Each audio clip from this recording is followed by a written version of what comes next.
പ്രിയപ്പെട്ട സഹോദരങ്ങളെ, രാജാക്കന്മാരുടെ പുസ്തകത്തിന്റെ അവസാന ഭാഗത്തെക്കുറിച്ചും പറഞ്ഞിട്ട് രണ്ടാം പുസ്തകത്തിലേക്ക് കടക്കുകയാണ് ഇന്ന്. അവസാനം നാം കാണുന്ന ഏലിയായുടെ ജീവിതാന്ത്യത്തിൽ കാണുന്ന പ്രധാനപ്പെട്ട രണ്ട് കാര്യങ്ങളാണ്. ഒന്ന്, അഹസ്യ എന്ന് പറഞ്ഞ രാജാവ് അദ്ദേഹത്തിനെതിരെയുള്ള ദൈവത്തിന്റെ ശിക്ഷാവിധി അദ്ദേഹം പ്രഖ്യാപിക്കുമ്പം അഗ്നി ഇറങ്ങി ദൂതന്മാരും 50 പേരും 2-3 ഗ്രൂപ്പുകളെ നിശേഷം നശിപ്പിക്കുന്ന ഒരു സംഭവം. പിന്നീട് അഗ്നിരഥത്തിൽ അദ്ദേഹം പ്രത്യക്ഷമാകുമ്പോൾ, അതുകൊണ്ട് ഈ പ്രവാചകന് അഗ്നിപ്രവാചകൻ എന്നുകൂടി പറയാറുണ്ട് ഏലിയായെക്കുറിച്ച്. അഗ്നിപ്രവാചകൻ. അപ്പോൾ നാം ഈ പ്രവാചകനിലേക്ക് കടക്കുമ്പോൾ ഏറ്റവും പ്രധാനപ്പെട്ട കാര്യം വിശ്വസ്തത എന്ന് പറയുന്നത്, യഹോവയുള്ള വിശ്വസ്തത എന്ന് പറയുന്നതാണ് അദ്ദേഹത്തിൻ്റെ ജീവിതത്തിൻ്റെ മർമ്മം. അതുകൊണ്ടാണ് അതിതീക്ഷ്ണനായ രീതിയിൽ തീക്ഷ്ണതയോടുകൂടി യഹോവയെ സേവിച്ചു എന്ന് അദ്ദേഹത്തെക്കുറിച്ച് നാം പറയാൻ ഇടയായിട്ടുള്ളത്. അപ്പോൾ എവിടെ അനീതി ഉണ്ടോ, അനീതിയുടെ കോട്ട തകർക്കുകയും അക്രമത്തിൻ്റെ വേര് വലിച്ചു പറിക്കുകയും ചെയ്യുന്ന ഒറ്റയാൽ പട്ടാളമായിരുന്നു ഏലിയ പ്രവാചകൻ. പ്രഭാഷകന്റെ പുസ്തകത്തിൽ 48 അധ്യായത്തിൽ 1-ാം വാക്യത്തിൽ തന്നെ പറയുന്നു, അനന്തരം ഏലിയ അഗ്നി പോലെ പ്രത്യക്ഷപ്പെട്ടു, അവന്റെ വാക്കുകൾ പന്തം പോലെ ജ്വലിച്ചു. നാം ഈ പ്രവാചകന്മാരെ രാജാക്കന്മാരെയൊക്കെ കാണുമ്പോൾ സമൂഹത്തിൽ എപ്പോഴും ഇപ്രകാരം ദൈവം നന്മയെ നിലനിർത്താൻ വേണ്ടി തിന്മയെ ഇല്ലാണ്ടാക്കാനും വേണ്ടി ദൈവത്തിന് യോജിച്ച വ്യക്തികളെ പറഞ്ഞയക്കുമെന്നുള്ള ഒരു സത്യം ഇതിലൂടെ വെളിപ്പെടുകയാണ്. അപ്പം ഇവിടെ തിന്മ ആഹാബിൻ്റെ കാലഘട്ടത്തിൽ തിന്മ കൊണ്ടങ്ങ് നിറഞ്ഞു. ജസബേൽ രാജ്ഞിയുടെയും ആഹാബിൻ്റെയും കാലഘട്ടം എന്ന് പറയുന്നതായിരുന്നു. അപ്പോൾ അതിൻ്റെ പുത്രൻ അഹസ്യ അധികം കാലം ജീവിച്ചിരുന്നില്ലെങ്കിലും അദ്ദേഹം അത് തന്നെ പ്രവർത്തിച്ചു. മാതാപിതാക്കൾ നൽകുന്ന പരിശീലനമാണല്ലോ മക്കൾക്ക് കിട്ടുക. അപ്പോൾ ഈ അഗ്നിപ്രവാചകന്റെ അടുത്താണ് ഇദ്ദേഹം ഇടപെടാൻ പോകുന്നത്. കാരണം അദ്ദേഹം മട്ടുപ്പാവിൽ ഉരുണ്ട് വീണ് നട്ടലിന് പരിക്കേറ്റ് കിടപ്പിലായപ്പോൾ അത് ആദ്യം ചെയ്തത്, ഞാൻ എണീറ്റ് വരുമോ, എനിക്ക് ജീവൻ തിരിച്ചു കിട്ടുമോ, ലഭിക്കുമോ എന്നറിയാൻ വേണ്ടി എക്രോണിലുള്ള വിഗ്രഹാരാധ ഭവനത്തിൻ്റെ പൂജാരിയുടെ അടുത്തേക്ക് ആളെ പറഞ്ഞയച്ചു, ചെന്ന് ചോദിക്കാൻ. നോക്കണം, അധപ്പതനത്തിൻ്റെ പോക്ക് കണ്ടില്ലേ? യഥാർത്ഥ വിശ്വാസം പഠിച്ചിട്ട് അന്ധവിശ്വാസത്തിലേക്ക് പോവുകയാണ്. ഇന്ന് നിലനിൽക്കുന്ന ഒരു കാര്യം തന്നെയല്ലേ. മന്ത്രവാദിയുടെ അടുത്തേക്ക് രഹസ്യമായിട്ട് പോകുന്ന ആൾക്കാർ നമ്മുടെ ഇടയിലുണ്ട്. ഒരു വയസ്സേ ദേവാലയത്ത് വരെയും വിശുദ്ധ കുർബാന സ്വീകരിക്കുകയും കുർബാനയിൽ പങ്കെടുക്കുകയൊക്കെ ചെയ്യുന്നുണ്ടെന്നുള്ള ഒരു കാര്യം. മറുഭാഗത്ത് രഹസ്യമായിട്ട് ആരും കാണാതെ മന്ത്രവാദിയുടെ അടുത്ത് പോയി കാര്യസാധ്യത്തിന് വേണ്ടി കാഴ്ചകൾ സമർപ്പിക്കുന്ന രീതി പൊതുവിലില്ലെങ്കിലും ഒറ്റപ്പെട്ട സംഭവങ്ങൾ ഉണ്ടാകുന്നുണ്ട് എന്നറിയാവുന്ന കാര്യമാണ്. എന്ന് പറഞ്ഞ പോലെ ഇദ്ദേഹം അത് പോയി. അപ്പൊ അഹസ്യയുടെ ഈ പ്രവൃത്തിക്കെതിരെ ഏലിയ പ്രവാചകൻ ശക്തമായിട്ട് കോപിച്ചു. അപ്പൊ ബാലിനെ അദ്ദേഹം സേവിക്കുക, വിട്ടുവീഴ്ചയില്ലാത്ത ശിക്ഷാവിധിക്ക് അർഹനായിട്ട് തീരുകയാണ്. ദൈവത്തിന്റെ ശിക്ഷയ്ക്ക് ഒരു സംശയമില്ല. കാരണം ഇസ്രായേൽ എന്ന് പറയുന്നത് യഹോവയുടെ സ്വന്തം ജനമുള്ള ആ രാജ്യമാണ്. അതിൻ്റെ രാജാവ് വഴി കാണിക്കേണ്ടത്, അതിന് പകരം വഴി തെറ്റിക്കുകയാണ്.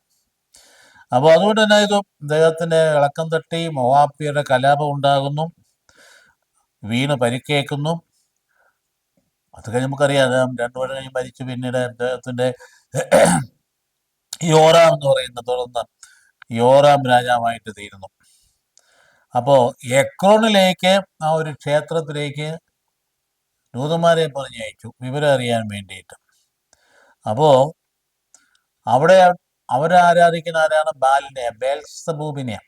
ബേൽസബൂബ് എന്ന് ഇസ്രായേൽക്കാർ വിളിക്കുന്ന, പരിഹസിച്ച് വിളിക്കുന്ന എന്ന് പറഞ്ഞാൽ അവിടെ ഈച്ചകളുടെ നാഥൻ എന്നാണ് അതിൻ്റെ അർത്ഥം. സമയത്ത് ബേൽസബൂൽ എന്ന് പറഞ്ഞ ഉയരങ്ങളുടെ നാഥനം പരിഹസിച്ച് വിളിച്ചുകൊണ്ടിരുന്നതാണ്.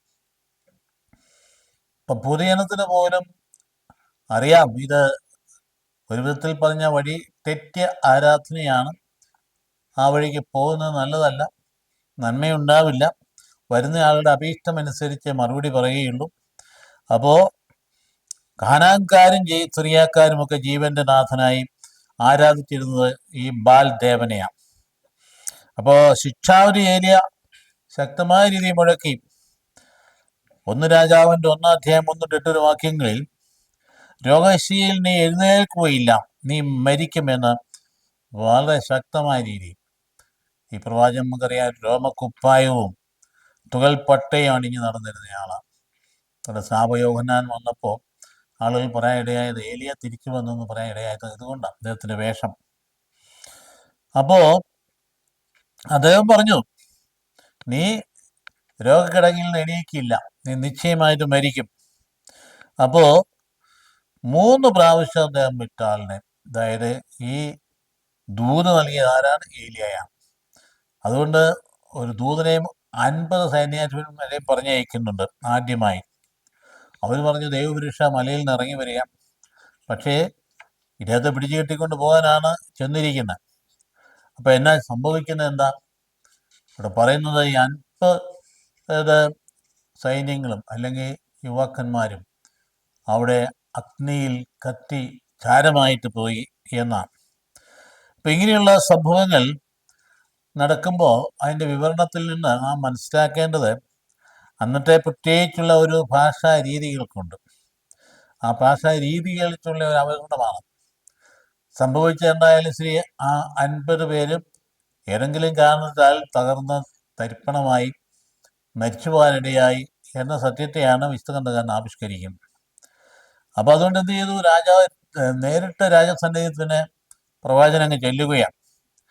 അപ്പോൾ ശിക്ഷാവിധി കിടപ്പുണ്ട്. നേരത്തെ തന്നെ നാബോത്തിന്റെ ശിക്ഷാവിധിയുണ്ട് അഹാബിനെതിരായിട്ട്. ഇതെല്ലാം എത്ര ശക്തമായ ആ ശിക്ഷയായിരുന്നു അത്. നാബോത്ത് എന്ന് പറയുന്ന ആളുടെ മുന്തിരിത്തോട്ട് സ്വന്തമാക്കാൻ വേണ്ടി അവിടെ കള്ളസാക്ഷികളെ വരുത്തി ട്രിബ്യൂണൽ നടത്തി അദ്ദേഹത്തെ കുറ്റക്കാരനാക്കി വധിച്ച് മുന്തിരിത്തോപ്പ് സ്വന്തമാക്കി ആഹാബ് ഭാര്യയായ ജസബേൽ രാജ്ഞിയുടെ പ്രേരണയാൽ ശിക്ഷാവിധി ഉണ്ടായ എന്താ? നിന്റെ രക്തം നായ്ക്കൽ നക്കി കുടിക്കും എന്ന് വരെയായിരുന്നു ശക്തമായ ശിക്ഷാവിധി. അപ്പോൾ ഇവിടെ നാം കാണുന്ന ഈ പ്രവാചകനെ നേരിടാനായിട്ട് വന്ന 50 പേരും കത്തിച്ചാരുമായിട്ട് പോകും. നമുക്ക് തോന്നുന്ന ഒരു ക്രൂരമല്ലേ? അതാണ് നമുക്ക് തോന്നുന്നത്. അതുപോലെ ക്രൂരമായ പ്രവൃത്തിയല്ലേ? വസ്തുതയിൽ അത് ഇങ്ങനെയുള്ള വിവരണങ്ങളൊന്നും ചരിത്രം എന്ന് നാം കണക്കാക്കേണ്ടതില്ല. മിദ്രാഷ് എന്ന് പറയുന്ന ഒരു സാഹിത്യ രൂപമെന്ന് യഹൂദരുടെ നിലനിന്നിരുന്നു. സന്ദേശങ്ങൾ അവതരിപ്പിക്കാൻ വേണ്ടി ഒരു പ്രവൃത്തിയെ അതിവർണ്ണന ചെയ്ത് അവതരിപ്പിക്കുക. അവർ 50 പേര് നഷ്ടപ്പെട്ടു ശരി തന്നെയാണ്, പക്ഷെ എങ്ങനെ നഷ്ടപ്പെട്ടെന്ന് ആവിഷ്കരിക്കുന്ന രീതി ചരിത്രപരമാകണമെന്നില്ല. അതുപോലെ തന്നെ ഈ ബാലന്മാരെ കരടി കൊന്നു എന്നൊക്കെ പറയുന്ന ഭാവമൊക്കെ ഈ വിധത്തിലാണ് നമുക്ക് കാണേണ്ടത്. ഇതിൻ്റെ സന്ദേശത്തിനാണ് പ്രധാനപ്പെട്ടത്. അതായത് ദൈവത്തിൻ്റെ വചനം കേട്ട് മാനസാന്തരപ്പെടണം, ആദരിക്കണം. ദൈവ പുരുഷനെ ആദരിക്കാൻ കഴിയണം, അല്ല എങ്കിൽ ശിക്ഷാവിധി ഉണ്ടാകും. അങ്ങ് ഈശോ തന്നെയാണെങ്കിലും ശകാരിച്ചല്ലോ. ആരെ ശകാരിച്ച്? അന്നുണ്ടായിരുന്ന ധാരണയാണ് അഗ്നി ഇറങ്ങി കത്തിച്ച് കളയും ദൈവത്തിൻ്റെ ശിക്ഷപ്രകാരം എന്നുള്ള ധാരണ. ആ ധാരണ വെച്ചുകൊണ്ടാണ് കർത്താവ് ഒരിക്കൽ നമുക്ക് സമറിയായിലൂടെ പോകാമെന്ന് പറഞ്ഞപ്പോൾ അയ്യോ അവരെല്ലാം നിന്നെ കൊല്ലാൻ കാത്തിരിക്കുകയാണ്. അപ്പോൾ സബദീപുത്രന്മാർ, ഇദ്ദിയുടെ പുത്രന്മാരെന്ന് പറയുന്നവർ ഈശോട് പറയുന്നതല്ലേ, സ്വർഗത്തിൽ അഗ്നി ഇറങ്ങി ഇവരെല്ലാം കത്തിച്ച് കളയാൻ ഞങ്ങൾ പറയട്ടെ എന്ന് ചോദിച്ചപ്പോൾ ഈശോ അതിനെ ശാസിക്കുകയാണ്. അപ്പം അങ്ങനെയുള്ള ധാരണകളെ ഈശോ തിരുത്തുകയാണ്. അതുകൊണ്ട് അങ്ങനെയുള്ള ആ കാര്യങ്ങൾ അത് ശരിയായ രീതിയല്ല, ഒരു അന്ധവിശ്വാസം നിലനിന്നതിൻ്റെ ഫലമാണ്. അപ്പോൾ മാതാപിതാക്കൾ മക്കൾക്ക് ശിക്ഷണം കൊടുക്കേണ്ടതിൻ്റെ ആവശ്യകത തന്നെയാണ് യാഹാബ് രാജാവിൻ്റെ പുത്രൻ ഇപ്രകാരം ആയി തീർന്നത് എന്ന കാര്യം നാം മനസ്സിലാക്കും. അതായത് അപ്പനും അമ്മയും എന്താണോ ആ വിധത്തിലാണ് മക്കൾ വളർന്നു വരിക. യഹോവയുടെ അടുപ്പത്തിലും ഭക്തിയിലും വളർത്തിയെടുത്തിരുന്നെങ്കിൽ ഈ അഹസ്യ എന്ന് പറയുന്ന രാജാവ് 2 വർഷമേ ജീവിച്ചിരുന്നുള്ളൂ. അദ്ദേഹം അതിൻ്റെ നേർവഴിക്ക് പോകുമായിരുന്നു. അപ്പം അവിടെയും ഈ കണ്ട പാരമ്പര്യം കൈമാറ്റം ചെയ്യപ്പെട്ട് വരുന്നതാണ് നമുക്ക് കാണുക. പിന്നെ നാം കാണുന്നത് ഏലിയായുടെ തിരോധാനമാണ്. ചുഴലിക്കാറ്റിൽ സ്വർഗത്തിലേക്ക് എടുക്കപ്പെട്ടു എന്ന് പറയുന്നതൊക്കെ തന്നെ ഇപ്രകാരം തന്നെ മനസ്സിലാക്കേണ്ടതാണ്. 2 രാജാക്കന്മാർ 2-ാം അധ്യായം ആദ്യ ഭാഗം തൊട്ട് പിന്നീട് 2-ാം പുസ്തകത്തിലും പ്രവേശിച്ചു കഴിഞ്ഞിരിക്കും. അപ്പോൾ അവിടെ കാണുന്ന ഏറ്റവും ആദ്യത്തെ സംഗതി രാജാവ് ഏലിയായുടെ സ്വർഗപ്രവേശനമായിട്ട് എടുത്ത് പറഞ്ഞിരിക്കുന്നത്. അതായത് അഗ്നിരഥത്തിൽ വലിയ ചുടുകാറ്റിൽ അദ്ദേഹം എടുക്കപ്പെട്ടു എന്ന് പറയുമ്പോൾ മനസ്സിലാക്കണം, അഗ്നി എന്ന് പറയുന്ന ദൈവത്തിൻ്റെ പ്രതീകമാണ്. അഗ്നി സാന്നിധ്യം എന്ന് പറയുന്നത് ദൈവത്തിൻ്റെ സാന്നിധ്യമാണ്. അപ്പം അഗ്നിരഥം എന്ന് പറഞ്ഞാൽ ദൈവം കൃത്യമായിട്ട് ഇറങ്ങി വന്നു ഒരാവശ്യം. അഗ്നിരഥത്തിൽ എടുക്കപ്പെടുമ്പോൾ ദൈവം എടുത്തു എന്ന് അതിൻ്റെ അർത്ഥം. ഇത്രയും നമ്മൾ മനസ്സിലാക്കേണ്ടതുള്ളൂ. നമ്മൾ ആകാശത്തിലേക്ക് പറയുന്ന സ്വർഗത്തിലേക്ക് ആകാശം നോക്കാൻ ഇന്നത്തെ ധാരണ അനുസരിച്ച് സ്വർഗം ആകാശത്തിലാണ്. പക്ഷേ നമ്മെ കർത്താവ് പഠിപ്പിച്ച സ്വർഗം അങ്ങനെയല്ല. ദൈവം എവിടെയുണ്ടോ അതാണ് സ്വർഗം. ദൈവ സാന്നിധ്യത്തിലേക്ക് തിരിച്ചുപോയി എന്ന് മാത്രമേ അതിനർത്ഥമുള്ളൂ. ഏലിയ എടുക്കപ്പെട്ടു എന്ന് പറയാൻ മനസ്സിലാക്കണം. അദ്ദേഹത്തിന് മിന്നൽ പിണര് പോലെ ഒരു ജീവിതം, അദ്ദേഹത്തിൻ്റെ ദൗത്യം നിർവഹിച്ചു, അദ്ദേഹം ദൈവത്തിലേക്ക് തിരിച്ചുപോയി എന്നാണ് മനസ്സിലാക്കേണ്ടത്.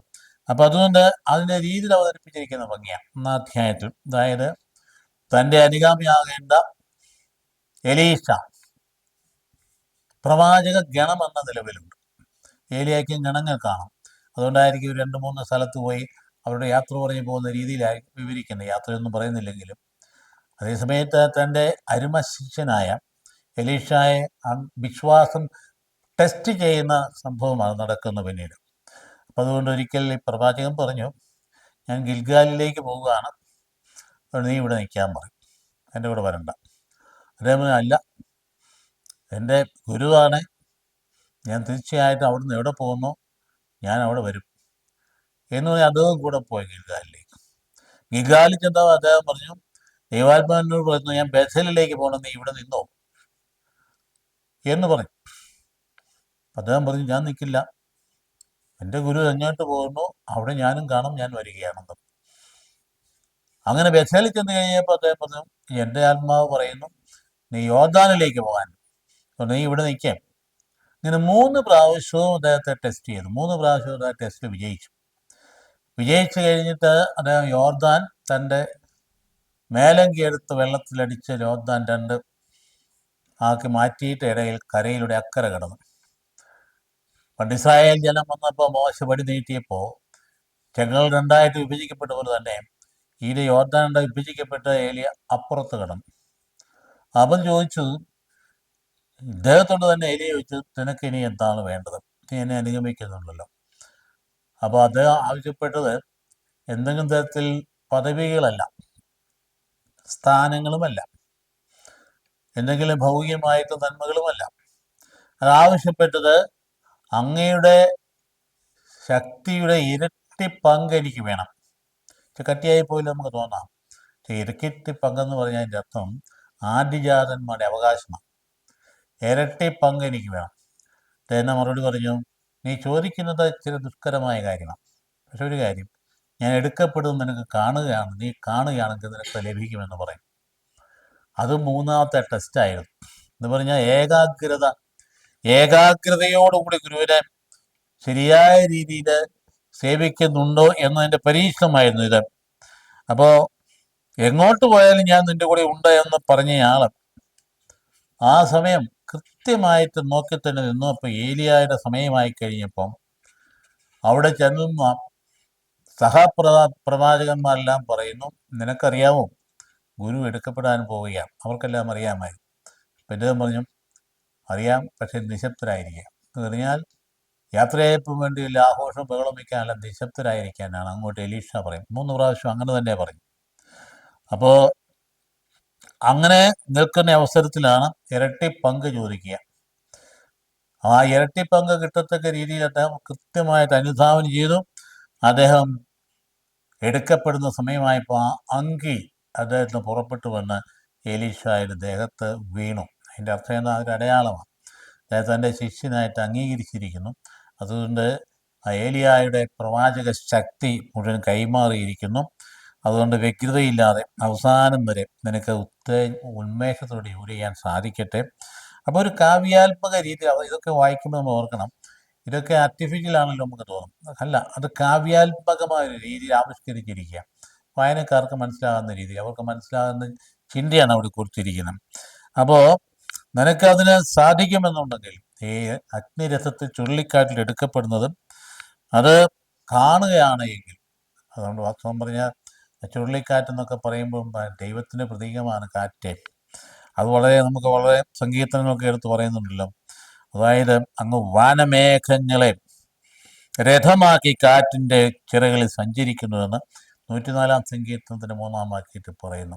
ഇപ്പം ചുഴലിക്കാറ്റെന്നൊക്കെ പറയുമ്പം ദൈവം തന്നെയാണ്. അപ്പോൾ കാവ്യാത്മം അവതരിപ്പിച്ചിരിക്കുക മനുഷ്യമായ ഭാഷയെ മനസ്സിലാക്കാൻ വേണ്ടി. അങ്ങ് വാനമേഘങ്ങളിൽ കാറ്റിൻ്റെ ചിറകളിൽ സഞ്ചരിക്കുമെന്ന് 104 സങ്കീർത്തനത്തിൽ പറയുന്നുവെങ്കിൽ എന്താ പറയുന്നത്? വടക്ക് നിന്നും ഒരു കൊടുങ്കാറ്റ്, പ്രകാശം, തീ, 4 ജീവികൾ കേബാർ നദീതീരത്ത് വെച്ച് എസെക്കിയ പ്രവാചകൻ കാണുന്നതാണ്. ദൈവ സാന്നിധ്യത്തെ ഒരു കൊടുങ്കാറ്റായിട്ട് കാണുകയാണ്. അപ്പോൾ ചിറകുകളിന്മേൽ അവിടുന്ന് പറന്നു വന്നു എന്ന് പറയുന്നുണ്ട് വീണ്ടും 18 സങ്കീർത്തനത്തിൽ. അതായത് കർത്താവ് കാറ്റിൻ്റെ ചിറകുമേൽ പറന്നു വന്നു എന്ന് പറയും. ഇപ്പം ഈ ഒരു ആവിഷ്കാരമൊക്കെ സങ്കീർത്തനങ്ങൾ വായിക്കുമ്പോൾ നമ്മുടെ ഭാവനയിലും ഏതാണ്ട് ഇങ്ങനെ ഭൗമികമായിട്ട് ഇങ്ങനെ പറന്നു വന്നതായിട്ടും കാറ്റ് വരുന്നതായിട്ടും ഒക്കെ ആയിരിക്കും ഭാവന വരുന്നത്. അതൊന്നുമല്ല സത്യം. ദൈവിക സാന്നിധ്യത്തെ പ്രതീകാത്മകമായിട്ട് അവതരിപ്പിക്കുകയാണ് അവർ. ദൈവസാന്നിധ്യം മനുഷ്യൻ്റെ അന്തരാത്മാവിന് കണ്ണുകൾ തെളിഞ്ഞു നിൽക്കുകയാണെങ്കിൽ അത് കൃത്യമായിട്ട് മനസ്സിലാക്കാൻ കഴിയും. ദൈവ സാന്നിധ്യത്തെ അത് എടുക്കപ്പെട്ടു എന്നാണ് അതിൻ്റെ അർത്ഥം. ഈ അഗ്നിരഥം എന്നൊക്കെ പറയാം. അഗ്നി ദൈവത്തിൻ്റെ പ്രതീകം. ഈ ഭൂമിയിൽ ദൈവത്തെ അവതരിപ്പിക്കാൻ വേണ്ടി അവർ ഉപയോഗിച്ചിരിക്കുന്ന പ്രതീകങ്ങൾ ഇതൊക്കെയാണ്. അഗ്നി, കൊടുങ്കാറ്റ്, പിന്നെ ഇടിവെട്ട്, മിന്നൽ, ഭൂകമ്പം, ഇതൊക്കെ മനുഷ്യൻ്റെ ഭാഷയിൽ ഇങ്ങനെ എക്സ്ട്രാ ഓർഡിനറി ആയുള്ള ആശ്ചര്യം ഉളവാക്കുന്നതായുള്ള ആ ചിന്തകളും വാക്കുകളും ഒക്കെ എടുത്ത് ഉപയോഗിച്ചിരിക്കുന്നത് ദൈവസാന്നിധ്യം എടുത്ത് കാണിക്കാൻ വേണ്ടിയിട്ട്. അതായത് പുറപ്പാട് പുസ്തകം 19 അധ്യായത്തിൽ അഗ്നി കൊണ്ട് ആ മല മുഴുവൻ നിറഞ്ഞു നിന്നിരുന്നു എന്ന് പറയുമ്പോൾ അതെന്താണ്? അഗ്നി ദൈവസാന്നിധ്യമാണ്. എന്നിട്ട് അത് മുഴുവൻ അന്ധകാരമായിരുന്നു. രണ്ടും കൂടെ ഇങ്ങനെ ചേരുന്നത്. അപ്പം രണ്ടിൻ്റെ അർത്ഥം 2 തരത്തിലാണത്. ദൈവസാന്നിധ്യം എടുത്ത് പറയുന്നത്. അന്ധകാരം മനുഷ്യൻ്റെ അവിശ്വാസമാണ്. അവിടെ തിരിച്ചു വന്നപ്പോൾ അവർ കാളക്കുട്ടിയെ ആരാധിച്ചുകൊണ്ടിരിക്കുന്നു എന്ന് പറയും. അപ്പോൾ അതുകൊണ്ട് ഇങ്ങോട്ട് കയറി വരാൻ പാടില്ല എന്ന് പറയും. കാരണം അത് വിശുദ്ധീകരിക്കപ്പെട്ട സ്ഥലമാണ്. ഈ വിശുദ്ധന്മാണെങ്കിൽ മാത്രമേ കയറി പറ്റൂ. അപ്പം അവിടെ ദൗത്യം പൂർത്തിയാക്കി അദ്ദേഹം തിരിച്ചു പോകുന്നതാണ് കാണുക. അതായത് ഏലിയ പ്രവാചകന് അദ്ദേഹത്തിൻ്റെ അത്ഭുത പ്രവർത്തികളിലൂടെ ദൈവം നിശ്ചയിച്ച ദൗത്യം നിർവഹിച്ചിട്ട് തിരിച്ചു പോകുന്നു. നോക്കിയാൽ ജീവിതത്തിലേക്ക് നോക്കിയും അദ്ദേഹത്തിൻ്റെ കെട്ടുപാടുകളെക്കുറിച്ച് ഒന്നും പറയുന്നില്ല. തിഷ്പ്യനായ ആ ഏലിയ എന്ന് പറയുന്നത്. അതുകൊണ്ട് അദ്ദേഹം തിരിച്ചങ്ങ് പോയാലും പ്രത്യേകമായിട്ട് ആഘോഷങ്ങളോ ആഡംബരങ്ങളോ അല്ലെങ്കിൽ കുറേ നേരം ഏതെങ്കിലും തരത്തിൽ ആളുടെ ശുശ്രൂഷ വാങ്ങിച്ച് കിടന്ന ശുശ്രൂഷകൾ സ്വീകരിച്ചു പോകുന്നതല്ല കാണുക. അപ്പം അതുകൊണ്ട് ദൈവത്തിൻ്റെ പ്രവാചകൻ ദൈവത്തിന് ഹിതമനുസരിച്ച് പെട്ടെന്ന് കടന്നു വന്നു. അദ്ദേഹം ശുശ്രൂഷിച്ചു. അദ്ദേഹത്തിന് കാലം തീർന്നു. ദൈവത്തിന് തിരിച്ചുപോയി. ഇതെല്ലാ പ്രവാചകന്മാരുടെ മാത്രമല്ല, എല്ലാ പ്രേക്ഷിതരുടെയും ജീവിത കഥ തന്നെയാണ്. ഓരോരുത്തർക്കും ദൗത്യം നൽകപ്പെട്ടിരിക്കുന്നത് അത് കിട്ടിയ കാലയളവിൽ ആത്മാർത്ഥതയോടെ നിർവഹിച്ചു കഴിയുമ്പോൾ ദൈവം നിശ്ചയിക്കുന്ന സമയത്ത് ദൈവത്തിലേക്ക് എടുക്കപ്പെടുന്നു. നമ്മൾ മരിച്ചുപോയി എന്നൊക്കെ പറയുമ്പോൾ ഓർക്കണം, മരിച്ചെങ്ങോട്ടാണ് പോകുന്നത്? മരിച്ചു പോകുന്നതല്ല, തിരിച്ചു പോകുന്നതാണ്. ഒന്നിടത്തോട്ട് അപ്പനാ പറഞ്ഞു വിട്ടത്, നീ ഇന്നത് ചെയ്തിട്ട് വരാൻ. അപ്പം ചെയ്തിട്ട് വരാൻ പറഞ്ഞു വിട്ടതിനെ ബോധ്യമുള്ള വ്യക്തിയിൽ നിരന്തരമായിട്ട് അധ്വാനിച്ചുകൊണ്ടിരിക്കും. കാരണം ആ ദൗത്യം നിർവഹിക്കാൻ വേണ്ടി. ബോധ്യമില്ലാത്തത് ഇങ്ങനെ തപ്പിത്തറഞ്ഞ് നടക്കും. അപ്പം അതുകൊണ്ട് ബോധ്യത്തോട് വരുന്ന പ്രേക്ഷിതർ അവരെ സമയമാകുമ്പോൾ ദൈവത്തിൻ്റെ സമയത്ത് തിരിച്ച് ദൈവത്തിലേക്ക് പോകുന്നതാണ്. അവർ മരിച്ചു എന്ന് പറയുന്നത്. അവർ മരിച്ചു പോകുന്നു എന്നുള്ളതല്ല, തിരിച്ചു പോകുന്നു എന്നുള്ളതാണ് നാം മനസ്സിലാക്കാൻ. നമ്മുടെ എല്ലാവരുടെയും ജീവിതത്തിൻ്റെ രഹസ്യം അതുതന്നെയാണ്. നമ്മുടെ ഏറ്റവും പ്രിയപ്പെട്ട ആൾക്കാർ മരിച്ചു പോകുമ്പോൾ ദുഃഖമുണ്ടാകുന്നു. നമ്മുടെ ഏറ്റവും അടുത്തിടപെട്ട അച്ചുപാലകർ മരിച്ചു പോകുമ്പോൾ, വളരെ പ്രിയപ്പെട്ട വൈദികർ മരിച്ചു പോകുമ്പോൾ അപ്പോൾ വലിയ ദുഃഖമുണ്ടാകുന്നുണ്ട്. വലിയ ദുഃഖം ജനം അപ്പോൾ കരഞ്ഞ് പ്രളവിക്കുന്നത് കാണാം. പക്ഷേ അന്നേരം നമ്മൾ മനസ്സിലാക്കേണ്ടതുണ്ട്, അദ്ദേഹത്തെ ഏൽപ്പിച്ച ദൗത്യം അദ്ദേഹത്തിൻ്റെ കാലയളവ് നിർവഹിച്ചിട്ട് സമയം പൂർത്തിയായപ്പം ദൈവത്തിലേക്ക് തിരിച്ചു പോകുന്നതാണ്. നമ്മുടെ വിശ്വാസം കുറേയൊക്കെ സജീവമാണെങ്കിൽ മാത്രമേ, മരണാനന്തര ജീവിതത്തെക്കുറിച്ച് അവബോധം ഉണ്ടെങ്കിൽ മാത്രമേ ഈ സത്യങ്ങൾ ഗ്രഹിക്കാൻ നമുക്ക് പറ്റുകയുള്ളൂ. മരണത്തിലൂടെ എല്ലാം തീർന്നു എന്ന ധാരണ പുറകിൽ നിൽക്കുന്നിടത്താണ് മരിക്കുമ്പോൾ എല്ലാം തീർന്നല്ലോ, നല്ലൊരു മനുഷ്യനായിരുന്നു, പോയല്ലോ എന്നൊക്കെയുള്ള ദുഃഖപൂർണമായ ചിന്ത അലട്ടാനിടയാകും. അത് മാനുഷികമായിട്ടുണ്ടാവണം, അല്ലെങ്കിൽ പിന്നെ സ്നേഹമില്ല. അതേസമയത്ത് മറുഭാഗത്ത് മഹത്വത്തിലേക്കുള്ള പ്രവേശനമാണത്. അത് നമ്മുടെ കണ്ണുകൾ, ആന്തരിക കണ്ണുകൾ കൊണ്ട്, വിശ്വാസത്തിൻ്റെ കണ്ണുകൾ കൊണ്ട് കണ്ടാലേ പറ്റുകയുള്ളൂ. ആണ് പൗലോസ് പഠിപ്പിക്കുന്നത്. മനുഷ്യപുത്രൻ വാനമേഘങ്ങളിൽ പ്രത്യക്ഷനാവും, ദൈവത്തിൻ്റെ ആജ്ഞാസ്വരം ഉയരും, പ്രധാനമല്ലാതെ കാഹള സൗകര്യം കേൾക്കും, അപ്പോൾ മനുഷ്യപുത്രൻ പ്രത്യക്ഷനാവും. അപ്പോൾ ജീവിച്ചിരിക്കുന്നവരെ നാം മരിച്ചേക്കുമ്പോൾ കിടക്കുകയില്ല. ഈ വാക്ക് പരസ്പരം ആശ്വസിപ്പിക്കുവാൻ നാമോ കർത്താവിലേക്ക് എടുക്കപ്പെടും. ആ എങ്കും കർത്താവിലൂടെ ആയിരിക്കുകയും ചെയ്യും. അപ്പം അതുകൊണ്ട് ഇങ്ങനെയുള്ള എടുക്കപ്പെടലെന്ന് പറയുന്നത്, അപ്പോൾ ആ വാക്ക് പലയിടത്തും ഉപയോഗിച്ചിട്ടുണ്ട്. ഏനോക്കിനെ ദൈവം എടുത്തു എന്നാ പറയും, എടുക്കപ്പെടും. ഇപ്പോൾ ഏലിയായ ദൈവം എടുത്തു എന്ന് പറഞ്ഞാൽ ആ കാണുന്ന അവതരണ രീതിയൊക്കെ കാവ്യാത്മകമായിട്ട് കണക്കാക്കിയാൽ മതി. ഏലിയ തൻ്റെ ദൗത്യം തീർത്ത ദൈവത്തിലേക്ക് കടന്നുപോയി എന്ന് നാം മനസ്സിലാക്കുവാനായിട്ട്. അപ്പോൾ എങ്ങോട്ട് പോയി? സ്വർഗത്തിലേക്കും. സ്വർഗം എവിടെയാണ്? നമ്മൾ പലപ്പോഴും പറഞ്ഞാൽ നമ്മുടെ ചെറുപ്പകാലം ധരിച്ചിരിക്കുന്ന സ്വർഗം ആകാശങ്ങളിൽ മുകളിലായിരിക്കുന്നത്. സ്വർഗം ദൈവം എവിടെയുണ്ടോ അതാണ് സ്വർഗം. അതാണ് കർത്താവിന് ദൈവരാജ്യം നിങ്ങളിൽ ഉണ്ടെന്ന് പറഞ്ഞാൽ അതുകൊണ്ടാണ്. ദൈവരാജ്യം നമ്മളും ഉണ്ട്, സ്വർഗം നമ്മൾ തന്നെയാണ്. അപ്പം അതുകൊണ്ട് ദൈവം എവിടെയുണ്ടോ അവിടെ അപ്പം ദൈവത്തിലേക്ക് പോയി. അപ്പം ദൈവം അങ്ങ് സ്വീകരിച്ചു. അതിന് അതിൻ്റെ ദൃശ്യമായ രീതി ആവിഷ്കരിക്കാൻ വേണ്ടിയിട്ട് അത് അഗ്നിരഥത്തിൽ ചുഴലിക്കാറ്റിലൂടെ എടുക്കപ്പെട്ടു എന്നൊക്കെ പറയുമ്പോൾ കേൾക്കുമ്പോൾ തന്നെ ഒരു മഹോന്നത ഭാവമില്ലേ? അഗ്നിരഥത്തിലൂടെ ചുഴലിക്കാറ്റിലൂടെ എടുക്കപ്പെട്ടു എന്ന് പറഞ്ഞാൽ ഇത്രയേ ഉള്ളൂ. അദ്ദേഹം ദൈവത്തിലേക്ക് തിരിച്ചുപോയി എന്നാ മനസ്സിലാണ്ട്. അഗ്നിരഥവും ചുഴലിക്കാറ്റും ഒക്കെ ദൈവിക പ്രതീകങ്ങളാണ്. അപ്പോൾ അതേ സമയത്ത് യഹൂദൻ്റെ ഇടയിൽ ഏലിയ വീണ്ടും വരുമെന്നൊരു ധാരണയുണ്ടായിരുന്നു. അഗതികൾ, പീഡിതര്, വിഷമിക്കുന്ന അവസരങ്ങളിൽ ഏലിയ വരും എന്ന ഒരു ചിന്ത അവരിലുണ്ടായിരുന്നു. കർത്താവാണെങ്കിലും ഏൽ ലാമ സബക്താനി എന്ന് പറഞ്ഞ കാൽവരിയിൽ ഇത് ദൈവപിതാവിൻ്റെ പക്കൽ അത് സങ്കീർത്തനമാണ്. ആ സങ്കീർത്തനം എൻ്റെ ആത്മാവിനൊക്കെ സമർപ്പിക്കുന്നത് പറയുന്നതിന് മുമ്പ് ഏൽ ലാമ സമക്താനി എന്ന് പറയുന്നത്, എൻ്റെ ദൈവം എന്ന് എന്നെ ഉപേക്ഷിച്ചെന്ന് പറയുന്നത് കർത്താവിന് നിരാശയൊന്നുമല്ല, കർത്താവിൻ്റെ വിലാപവുമല്ല. അത് അങ്ങേയറ്റോ ഒരു മനുഷ്യ വ്യക്തിക്ക് ഭൂമിയെ അനുഭവിക്കാൻ ഏറ്റവും വലിയ വേദന ദൈവം ഉപേക്ഷിച്ചു എന്നുള്ള ഫീലിംഗ് അതുപോലും അനുഭവിക്കേണ്ടി വരും. അതുപോലെ അനുഭവിച്ചിട്ടാണ് പിതാവിൻ്റെ പക്കലേക്ക് ആത്മാവിനെ സമർപ്പിക്കുന്നത്. അപ്പം അന്നേരം കണ്ടു എന്നോട് എന്നാ പറയുന്നത്? അവൻ ഏലിയായെ വിളിക്കുന്നു. അതുകൊണ്ട് അത് പറയാനായി പറഞ്ഞു വന്നത്. അവൻ ഏലിയായെ വിളിക്കുന്നത് കേട്ടോന്ന് ചോദിച്ചു. അപ്പം ജനത്തിനിടയിൽ ധാരണയുണ്ട് ഏലിയ കടന്നു വരും എന്നുള്ളതിനെ സംബന്ധിച്ച്. അപ്പോൾ അതുകൊണ്ട് എന്തിനാ വരുന്നത്? യാക്കോബിന്റെ ഗോത്രങ്ങളെ പുനഃസ്ഥാപിക്കുന്നതിന് വേണ്ടി നിശ്ചിത സമയത്ത് നീതി നിർവഹിക്കാൻ വേണ്ടി. അത് വേണ്ടി പ്രഭാഷകന്റെ പുസ്തകത്തിലാണ് പറഞ്ഞു. പ്രഭാഷക പുസ്തകം 48 അധ്യായം 9-10 വാക്യങ്ങളിൽ പറയുന്നു, യാക്കോബിന്റെ ഗോത്രങ്ങളെ പുനഃസ്ഥാപിക്കുന്നതിന് വേണ്ടി നിശ്ചിത സമയത്ത് നീ തിരിച്ച് വരും എന്ന് എഴുതപ്പെട്ടിട്ടുണ്ടല്ലോ. ആ ഏലിയ തിരിച്ചു വരുമെന്ന് എഴുതപ്പെട്ടിട്ടുണ്ടല്ലോ എന്ന് പറയുന്നത്. എന്നിട്ട് മലാക്കി അതുപോലെ തന്നെ പറയും 4-5 വാക്യത്തിൽ, കർത്താവിന്റെ മഹത്വം ഭീതിജനകവുമായ ദിവസം വരുന്നതിന് മുമ്പ് പ്രവാചകന ഏലിയായെ ഞാൻ നിങ്ങളെ അടുത്തേക്ക് അയക്കും. നമുക്ക് ഓൾഡ് ടെസ്റ്റമെന്റിലെ ഏറ്റവും അവസാനത്തെ പുസ്തകമാണ് മലാക്കി. മലാക്കിയുടെ പുസ്തകത്തിൽ 4 അധ്യായം എന്ന് പറഞ്ഞാൽ ഏറ്റവും അവസാനം എന്ന് പറഞ്ഞാൽ ഓൾഡ് ടെസ്റ്റമെന്റ് അവസാനിക്കുന്ന ഭാഗത്തായത് പറയും ഏലിയ വീണ്ടും വരുമെന്ന് പറയുന്ന ഭാഗം കടന്നു വരുന്നു. അപ്പോൾ അത് നാം മനസ്സിലാകുന്നത്, ഈ പ്രദേശം മനസ്സിലാകുമ്പോൾ ഏലിയയെക്കുറിച്ച് പറയുമ്പോൾ ഏറ്റവും പ്രധാനപ്പെട്ട കാര്യം അദ്ദേഹത്തിൻ്റെ യഹോവയെക്കുറിച്ചുള്ള തീക്ഷ്ണതയാണ്. ഇത് ജനത്തിൽ ഉണർത്താൻ വേണ്ടിയിട്ടാണ് അദ്ദേഹം വന്നത്. ആഹാബ് രാജാവും യെസ്ബേൽ രാജ്ഞിയും പോലെയുള്ള ഭരണാധികാരികളും അജമാലകരും വഴിതെറ്റിപ്പോയ അവസരത്തിൽ അവരെ ഉണർത്താൻ വേണ്ടി ദൈവം വിട്ട പ്രവാചകനാണ് ഏലിയ. അതുകൊണ്ട് ആ തീക്ഷ്ണതയ്ക്ക് പ്രാധാന്യം എന്ന് പറയും. രണ്ടാമത്തത് അദ്ദേഹത്തിൻ്റെ ദൗത്യമാണ്. ആ ജീവനേക്കായിൽ തൻ്റെ ജീവനേക്കായി യഹോവയെ അവിടുന്ന് സ്നേഹിച്ചു. അതുകൊണ്ട് അത് ജീവനേക്കായി യഹോവയെ സ്നേഹിച്ചു. അദ്ദേഹം പരാജയപ്പെട്ടു, നിരാശപ്പെട്ടു. ആ അവസരത്തിൽ കർത്താവ് താങ്ങി. പരാജയപ്പെട്ട് നിരാശപ്പെട്ട് കുത്തിയിരുന്നത് കർത്താവ് ആഹാരം കൊടുത്തു. നോക്കണേ, കർത്താവ് ജീവൻ കൊടുക്കാം. പിന്നെ എന്ത് ചെയ്തു? എല്ലാം പൂർത്തിയായി തന്നിലേക്ക് സ്വീകരിച്ചു. അപ്പോൾ പുതിയ പ്രവാചകന്മാരെ അപ്പോൾ ദൈവം വീണ്ടും അയക്കും. അതുകൊണ്ടാണ് ഏലിയായുടെ പുറകെ എലീശ പ്രവാചകൻ കടന്നു വരും. സഭയിൽ ഇപ്പോഴും തുടരുന്ന ഒരു യാഥാർത്ഥ്യമാണ്. നമ്മെ സംബന്ധിച്ചിടത്തോളം ലോകത്തിൽ ഇന്ന് ഏറ്റവും കൂടുതൽ അറിയപ്പെടുന്ന ആളാരാ? ലയോ മാർപ്പാപ്പയാണ്. ശത്രുക്കൾ എന്തെല്ലാം നമസ്കരിച്ചാലും ശരി, അതൊരു ഫാക്റ്റാണ്. അദ്ദേഹം ചെല്ലുന്നിടത്ത് കണ്ടില്ലേ, 12 ലക്ഷം പേരാണ് സ്പെയിനിൽ വിശുദ്ധ കുർബാനയിൽ പങ്കെടുത്തത്. അതുകൊണ്ട് കാലഘട്ടത്തിന് പ്രവാചകനാണ്. എല്ലാ പ്രസ്താവനകളും എല്ലാം ഒന്നും നമുക്ക് അന്നേരം മനസ്സിലാക്കിയെന്ന് വരികയില്ല. അദ്ദേഹത്തിന് ദൈവം കൊടുത്തിരിക്കുന്ന വലിയ ദൗത്യ നിർവഹണത്തിൽ അദ്ദേഹം നിറഞ്ഞു നിൽക്കുന്നതാണ്. അതുകൊണ്ട് ഈ കാലഘട്ടത്തിൽ തന്നെ പണ്ടുണ്ടായിരുന്നതിന് തുടർച്ച തന്നെയാണ്. പ്രവാചക ദൗത്യത്തോടു കൂടി തന്നെ പ്രധാന പുരോഹിതനായ മാർപ്പാപ്പ അദ്ദേഹം തൻ്റെ ദൗത്യം നിർവഹിക്കുന്ന കാണും.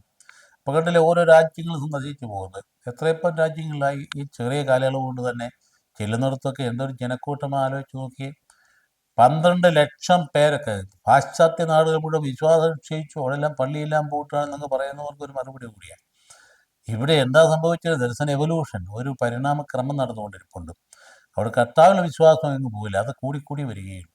അതെപ്പോഴും വർത്തമാനമായിക്കൊണ്ടിരിക്കുകയുള്ളൂ. യേശുനാമം നിഷേധിച്ച രാജ്യങ്ങളിലൊക്കെ യേശുവിൻ്റെ പിന്നാലെ ആളുകൾ കൂടിക്കൂടി വരിക. അപ്പം അതുകൊണ്ട് ഏലിയ പ്രവാചകനെ തുടർന്ന് എലീഷ പ്രവാചകൻ, രണ്ടുപേരും തമ്മിലുള്ള വ്യത്യാസങ്ങളുണ്ട്. അത് അദ്ദേഹത്തിന് വിളി എവിടെ വന്ന വയലിലാണ്. ഒന്നാന്തരം തനിയനായ കൃഷിക്കാരനായിരുന്നു ഈ പറയുന്ന എലീഷ. ധാരാളം കാളകളും ധാരാളം എന്താ പറയുന്ന കലപ്പകളും ഉണ്ടായിരുന്നയാളാണ്. ഇപ്പം ഏലിയാജെന്ന് വിളിച്ചു പറഞ്ഞാൽ കലപ്പ കത്തിച്ച് ഒരു കാളയെ വേവിച്ചിട്ട് വലിയ വിരുന്നൊരുക്കി ആൾക്കാരെല്ലാം കൊടുത്തുകൊണ്ട് അദ്ദേഹം പ്രവാചക ആ രംഗത്തേക്ക് കടന്നു വരുന്ന ആരംഭത്തിൽ നമുക്ക് കാണാം. എലീഷ അങ്ങനെയാണ് ചെയ്യുന്നത്. അപ്പോൾ എന്ത് ചെയ്തു? അദ്ദേഹത്തിനല്ലേ അവസാനം ഗുരുവിൻ്റെ മേലേക്ക് കിട്ടിയത്. അദ്ദേഹം കൃത്യമായിട്ട് മറ്റുള്ള മുമ്പിൽ, മറ്റ് പ്രവാചകഗണത്തിന് മുമ്പിൽ അദ്ദേഹം എലിയായുടെ അനുയായിയായി, ശരിയായ പിന്തുടർച്ച അവകാശിയായി അറിയപ്പെട്ടു എന്നുള്ളതിന് പ്രധാന കാരണം ആ മേലങ്കി തൻ്റെ കയ്യിലേക്ക് കിട്ടിയതാണ്. ഈ എലീഷ എന്ന പേരിനർത്ഥം എൻ്റെ ദൈവം രക്ഷയാകുന്നു എന്നാണ്. എൻ്റെ ദൈവം രക്ഷയാകും, ഇതാണ് എലീഷ എന്ന് പറഞ്ഞ അർത്ഥം. കരുണയും രക്ഷയുമാണ് ഈ പ്രവാചകൻ്റെ ഏറ്റവും പ്രധാനപ്പെട്ട ചിന്ത. മറ്റേടത്ത് നീതിയായിരുന്നു. കരുണയും രക്ഷയും. അപ്പോൾ ദുരിതർക്ക് സ്നേഹം പകരുന്ന അദ്ദേഹത്തിൻ്റെ ഈ ശൈലി അങ്ങനെ തന്നെയാണ്. ഏലി പ്രവാചകൻ പ്രധാനമായിട്ടും അന്ന് നീതിയെക്കുറിച്ചാണ്. നീതിബോധത്തോടു കൂടിയാണ്. ആഹാബിൻ്റെ അനീതി, അദ്ദേഹത്തിൻ്റെ തിന്മ, അതിനെതിരെ അത് പടവ ഉയർത്തി, നിന്റെ രക്തം നായ്ക്കൾ നക്കി കുടിക്കുന്നു, അതുപോലെ നക്കി കുടിച്ചു. ഒരു യുദ്ധത്തിൽ നമുക്കറിയാം ഒരു അസ്ത്രം നേരെ അദ്ദേഹത്തെ ചങ്ങലിട്ട് കൊണ്ടിട്ട് അദ്ദേഹത്തിന് അവസാനം രക്തം മാറുന്നൊഴി മരിച്ചു കഴിഞ്ഞ് എന്താ ചെയ്യുന്നത്? അവസാന രഥം കൊണ്ട് കഴുകി വെള്ളം കുടിച്ചപ്പോൾ ആ രഥത്തിൽ അദ്ദേഹത്തിന് രക്തം ഉണ്ടായിരുന്ന വെള്ളത്തിലൂടെ ആ വെള്ളം നായ്ക്കൾ നക്കി കുടിച്ചു. പ്രവചനം അങ്ങനെ പൂർത്തിയായി. അപ്പോൾ രാജ്യത്തു നിന്ന് ശത്രുക്കളെ രക്ഷിക്കുവാൻ അദ്ദേഹത്തിന് സ്നേഹവും കരുണയും, അതുപോലെ തന്നെ രാജ്യത്തെ ശത്രുക്കളെ രക്ഷിക്കാനുള്ള ആ വലിയ ശക്തിവിശേഷവും പ്രവചന വരവും അദ്ദേഹത്തിനുണ്ടായിരുന്നു. അപ്പോൾ ഇസ്രായേലിൻ്റെ തേരും ഇസ്രായേലിൻ്റെ തേരാളിയുമാണ് എന്താ അദ്ദേഹത്തെക്കുറിച്ച് പറഞ്ഞിരിക്കുന്നത്.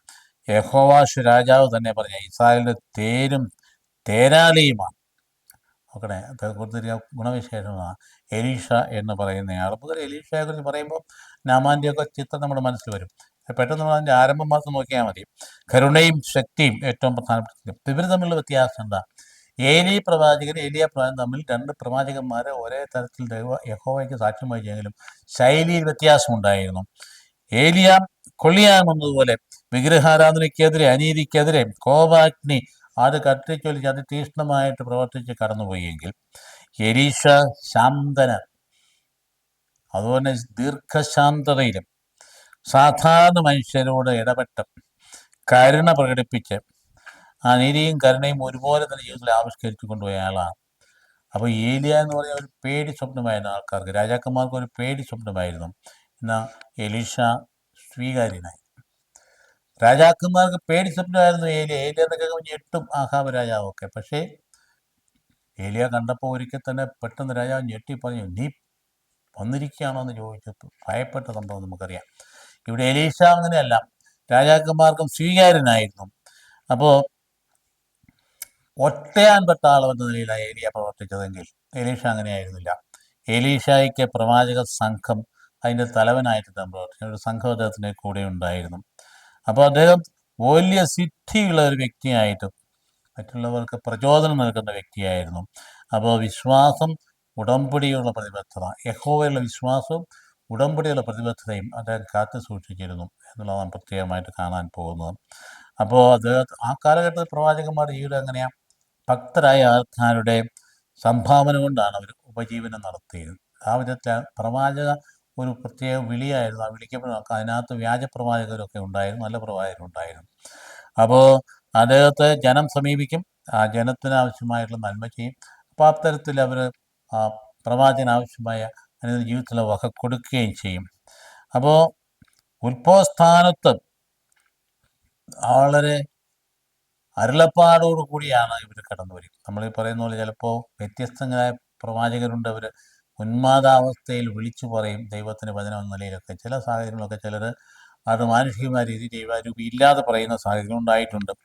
ഇപ്പോൾ രോമകുപ്പായവും അതുപോലെ തന്നെ ഇവരിങ്ങനെ ഉന്മാദാവസ്ഥയിൽ വിളിച്ച സ്വന്തം ശരീരത്തിൽ മുറിവേൽപ്പിക്കും. ആ മുറിവേൽപ്പിച്ച പാടുകളൊക്കെയാണ് അന്ന് പ്രവാചകനെ തിരിച്ചറിയത്. ഒരു പ്രാന്തന്മാരെ പോലെ ഇപ്പോൾ നമ്മുടെ സമൂഹത്തിൽ ചില വിഭാഗങ്ങൾ ഇങ്ങനെ വെളിച്ചപ്പാടെന്ന് പറയുന്ന ആ രീതിയിലൊക്കെ കാണാവുന്നു. പക്ഷേ ആ കൃത്യ രീതിയിൽ അല്ലെങ്കിൽ പോലും അതാണ് ഒരു സ്വഭാവം എന്ന് പറയും. അപ്പോൾ വിഗ്രഹാരാധനയ്ക്കെതിരായിട്ടാണ് ഇവരുടെ നീക്കങ്ങളെല്ലാം. അപ്പോൾ അതുകൊണ്ട് ചില സാഹചര്യങ്ങളിലൊക്കെ രാജാക്കന്മാരുടെ അതിർത്തി ഉണ്ടാകുമ്പോൾ ഈ പ്രവാചകന്മാർ ഒളിവിൽ പോവുക പതിവുണ്ടെങ്കിലും ഒരു അനീതിയിലും വിഗ്രഹാരാധനയിലും അടിമുടി വീഴുന്ന രാജാക്കന്മാർക്കെതിരെ ശക്തമായിട്ട് പ്രവചിക്കുമായിരുന്നു. അതേസമയത്ത് ദേശസ്നേഹവും അതുപോലെ ഈ എലീഷായുടെ ജീവിതത്തിൻ്റെ പ്രത്യേകതയായിരുന്നു ദേശസ്നേഹം. അത് വാഗ്ദത്ത നാടാണ്, യഹോവ വാഗ്ദായ നാടാണ്. അതാരും കൊണ്ടുപോകാൻ സമ്മതിക്കത്തില്ല. ഇന്നും അതുതന്നെയല്ലേ കാണുന്നത്. എത്ര നൂറ്റാണ്ടായി എന്നിട്ടും എത്രയോ 2000 വർഷം നാളോളം ലോകം മുഴുവൻ ഇങ്ങനെ തെതറിപ്പതറി നടന്നിട്ട് രാജ്യം ജനം തിരിച്ചു വന്നിട്ട് ആ യഹോവ വാഗ്ദാനം ചെയ്ത വാഗ്ദത്ത നാട് അത് പിടിച്ചു നിർത്തിയിരിക്കുന്നത് കണ്ടില്ലേ? എന്തെല്ലാം രീതിയിലാണ് ആലോചിച്ചെങ്കിൽ അവരെന്ത് ശക്തരാണ്. ആ ശക്തി എവിടെ നിന്നാണ്? പ്രഥമമായിട്ട് അവരുടെ വിശ്വാസത്തിനുള്ള ശക്തിയാണ്. അപ്പോൾ അതുകൊണ്ട് സൈന്യത്തിൻ്റെ നിരകൾക്ക് ധൈര്യം പകരുവാൻ എലീഷായ്ക്ക് കഴിഞ്ഞിരുന്നു. അദ്ദേഹം ധൈര്യപ്പെടുത്തിയിരുന്നതായിരുന്നു. മുൻപോട്ട് പോവുക, കർത്താവിൻ്റെ നാട്, ദൈവം തന്ന വാഗ്ദാന നാടാണ്, അത് നമുക്ക് തന്നെ തിരിച്ചു കിട്ടും. അതുകൊണ്ട് നിങ്ങൾ ധൈര്യമായിട്ട് ശത്രുക്കൾ യുദ്ധം ചെയ്തുകൊള്ളുക. അപ്പോൾ അവിടെ എലീഷ ഒരു നല്ല നേതാവായിരുന്നു. രണ്ട് തരത്തിൽ അദ്ദേഹത്തിൻ്റെ ജീവിത രീതി നാം കാണാൻ പോകുന്നത്. അതായത് ഒന്നാമത് മറ്റുള്ളവരെ സഹായിക്കുന്ന കാര്യത്തിൽ മുൻപന്തിയിൽ നിന്നിരുന്നു. കാരുണ്യ പ്രവർത്തിയിൽ വളരെ മുൻപന്തി നിന്നിരുന്നയാളാണ്. അവിടെ ഒത്തിരി സംഭവങ്ങൾ നമുക്കറിയാം. അപ്പോൾ ഒന്നാമത്തെ രീതി അതാണ്. രണ്ടാമത്തേത് ദേശീയ പ്രതിസന്ധിയിൽ അദ്ദേഹം സൈന്യങ്ങൾക്ക് ധൈര്യം കൊടുത്തിരുന്നു, ദേശീയ പ്രതിസന്ധിയിൽ. പിന്നെ മൂന്നാമത് നമുക്ക് കാണുകയാണെങ്കിൽ അത് ഭരണമാറ്റത്തിന് വഴിതെളിക്കുന്നു. ചിലപ്പം ഭരണ അനീതിപരമായിട്ട് മുമ്പോട്ട് പോകുന്നതെങ്കിൽ അത് അട്ടിമറിക്കുന്നതിനുള്ള വഴി എന്തതിന് വചനങ്ങളിലൂടെ സ്വീകരിക്കപ്പെടുകയും അങ്ങനെ ഭരണം തന്നെ മാറ്റി മറിക്കുന്ന സാഹചര്യങ്ങളൊക്കെ ഉണ്ടായിട്ടുണ്ട്. അപ്പോൾ എങ്ങനെയാണ് പ്രവാചകന്മാർ ജീവിതത്തിൽ മുമ്പോട്ട് കാണാൻ പോകുന്നത്? തുടർച്ചയായിട്ട് നമ്മൾ എലീഷായുടെ പ്രവർത്തനങ്ങളെക്കുറിച്ച് കാണും. നമ്മൾ ഇന്നത്തെ ഇവിടെ അവസാനിപ്പിക്കാനും ഇപ്പം വന്ന് പറഞ്ഞ് മനസ്സിലാക്കിയെടുത്തോളം എന്താണ് ആ ഭാഗം വീണ്ടും വീണ്ടും വായിച്ചു നോക്കുക. ഏലിയ പ്രവാചകൻ സമാപന കാലഘട്ടം, അവസാന ദൈവത്തിലേക്ക് അദ്ദേഹം എടുക്കപ്പെടുന്നതും ആ എടുക്കപ്പെടുന്നതിന് മുമ്പ് അദ്ദേഹത്തിൻ്റെ ആ അധികാരവും അദ്ദേഹത്തിൻ്റെ ശക്തിയും പിൻഗാമിയായ എലീഷയ്ക്ക് കൈമാറുന്നതും എലീഷായും ഏലിയായും തമ്മിൽ വ്യത്യാസം പ്രകടമായിട്ടുള്ളതും രണ്ടും പ്രവാചകന്മാർ ആത്മാർത്ഥമുള്ള തീക്ഷ്ണ പ്രവാചകന്മാരാണെങ്കിലും അവരുടെ പ്രവർത്തന ശൈലിയിലുള്ള വ്യത്യാസം.